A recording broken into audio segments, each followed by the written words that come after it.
Labas, aš esu Indrė Bareikienė, 2 nuostabių paauglių mama.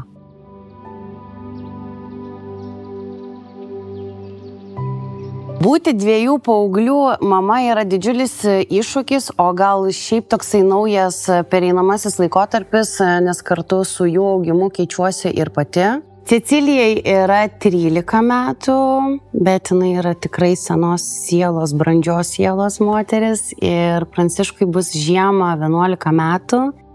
Tai su šitu nauju etapu pradėjau savo naują kelionę su knygomis ir domėtis apie paauglius, kaip išgyventi paauglystę, kaip reikia su jais komunikuoti, kaip iš tikrųjų svarbu su jų tais naujais etapais kartu stengtis, mokintis ir augti bei tobulėti.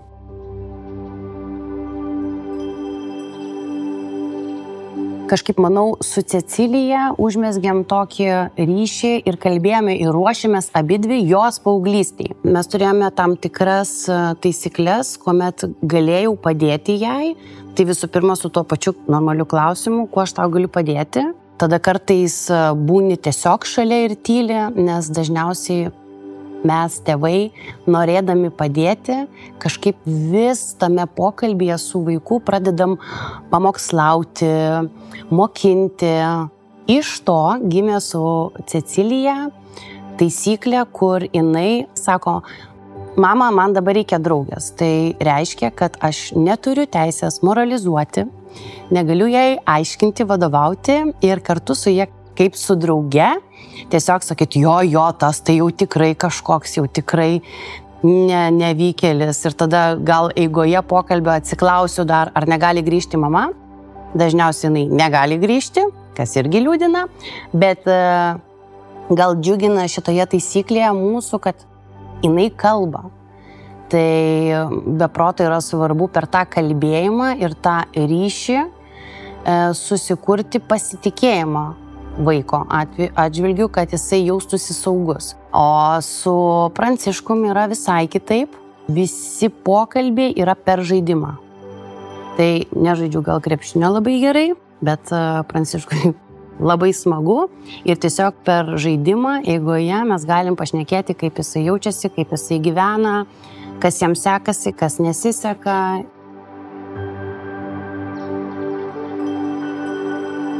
Tai iš to, mielos mamytės ir tėveliai, gali gimti tas ir knygų tas pats skaitimas, nes tavimi pasitiki.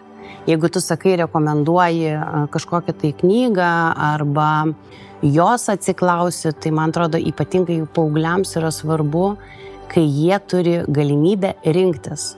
Tai aš stengiuosi suteikti, kurią knygą skaitysi, šitą ar šitą. Net neklausiu, ar skaitysi. Nes tiesiog, žinai, mama sako, skaitys. Gal dar yra, manau, reikalingos taisyklės tam tikros.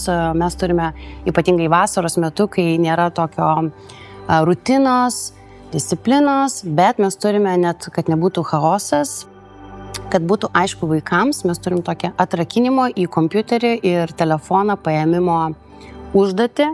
Tai yra 15 minučių knygos paskaitimas. Cecilija, tai aišku, jau jinai tiesiog skaito ir gali atpasakoti ir tikrai jai puikiai sekasi skaityti knygas. Su Pranciškumi, aišku, pradėjom nuo komiksų, kaip ir matau čia ant stalo, mes turime netgi 2.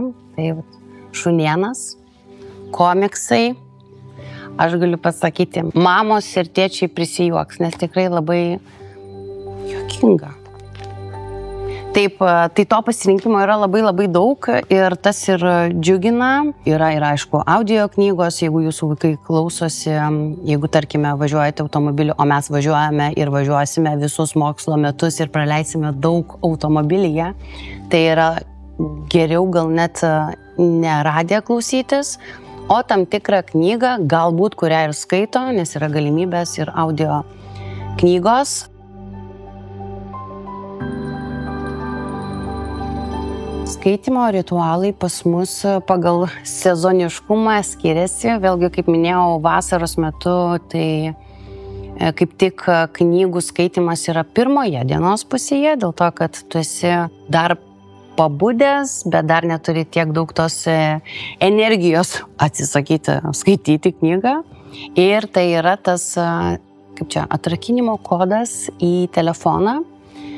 Tai mes skaitome atskirai, bet vėlgi vasaros metu, kai nėra tos rutinos ir būna kažkoks tai tas chaotiškas laikas, kuris išbalansuoja tavo vaiką, arba tu kartu su juo nebūni, tai nuotoliniu būdu irgi galima. Mes dabar su Pranciškum tokią taisyklę turime, kad jisai lygiai taip pat paskaito tuos, nežinau, dabar jam tinka 8 puslapiai, kad galėtų man atpasakoti ir prisimintų, ką paskaitė, man įrašo garso žinutę arba nusifilmuoja video.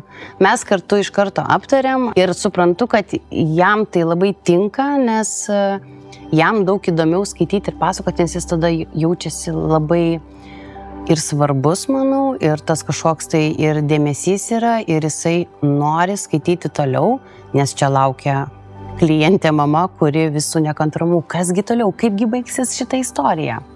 Tai gali įtraukti ir padėti ir jums.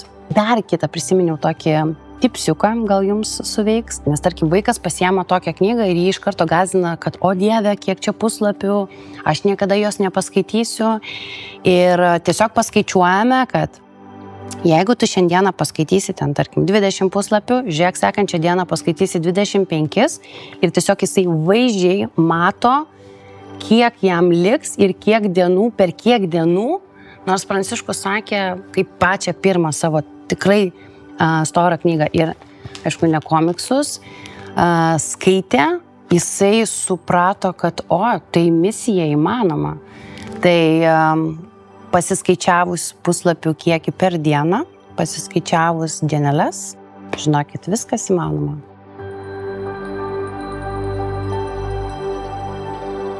Kol yra mažas vaikas, tu nori tiesiog apsaugoti jį nuo viso pasaulio triukšmo, nuo visų blogybių ir atrodo, kad visą laiką jam šviestų saulė, bet manau, kad tik tai per kažkokius sunkumus žmogus geba augti, tobulėti ir tu viso pasaulio nepakeisi, bet gali pakeisti savo požiūrį. Tai gal apie tą patį požiūrį.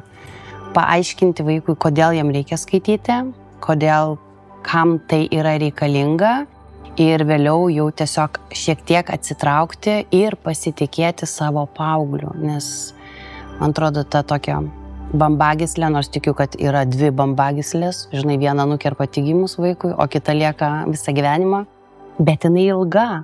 Tai leis truputėlį ir atsitraukti ir leisti savo vaikams mokintis ir klysti. Mūsų turbūt kaip tėvų pareiga būti šalia ir prilaikyti juos. Nes kad ir kaip liūdna, bet ta tavo išmokta pamoka, jinai bus geriausia pamoka.